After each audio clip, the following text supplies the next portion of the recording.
সবাইকে স্বাগত জানাই প্রিয় দর্শক শ্রোতা মণ্ডলী। বেশ কয়েকদিন ধরে সন্দ্বীপে ব্যাপক বৃষ্টিপাত হচ্ছে। এই বৃষ্টিপাতে ব্যাপক জলাবদ্ধতা শুরু হয়েছে। তো সন্তোষপুরেও কিন্তু কয়েকটি ওয়ার্ডের মানুষ পানিবন্দী, তাদের ঘরে পানি উঠে গিয়েছে, খাওয়া রান্না করতে পারছেন না। তো তার জন্য কিন্তু সন্তোষপুরের 150 পরিবারের মাঝে শুকনো খাওয়ার, চিরা, মুড়ি, চাউল, মিঠা এগুলো বিভিন্ন ওয়ার্ডে নিয়ে যাওয়ার জন্য ইতিমধ্যে প্যাকেটবন্দি করা হয়েছে গত রাতেই, এবং কিছুক্ষণ পর এগুলো সন্তোষপুরের বিভিন্ন ওয়ার্ডে পৌঁছে দেওয়া হবে। তো সব কিছু মিলে সরকার বেশ উদ্যোগী, তারা চেষ্টা করছেন সন্দ্বীপের বা বাংলাদেশের সন্দ্বীপের কথা বলতে হয়, সন্দ্বীপের যারা বৃষ্টিতে ক্ষতিগ্রস্ত হয়েছে তাদেরকে ত্রাণ সামগ্রী পৌঁছে দেওয়ার জন্য গতকালকে ইউনু মহোদয় এসেছিলেন, উপজেলা নির্বাহী কর্মকর্তা এবং বিএনপি নেতৃবৃন্দরাও এসেছেন সন্তোষপুরে। তো এখন দেখতে পাচ্ছেন যে চাউল প্যাকেট করা হচ্ছে। এরপরে এই যে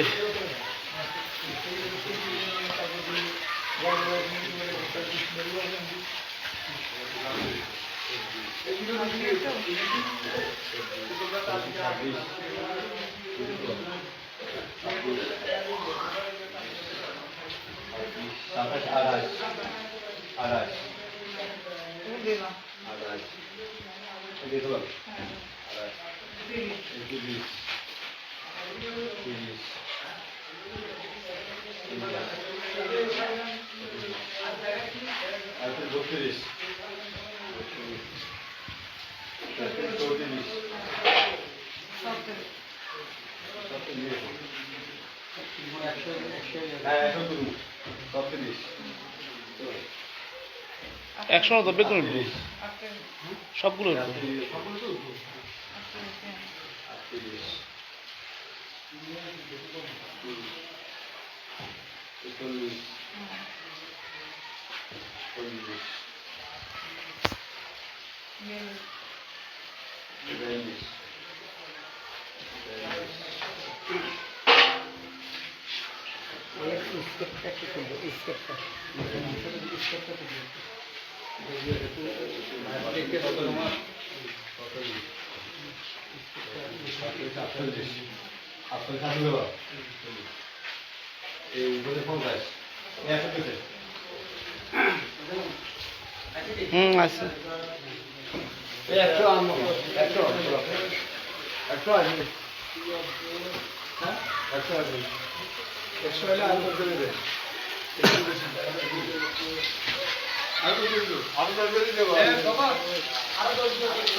না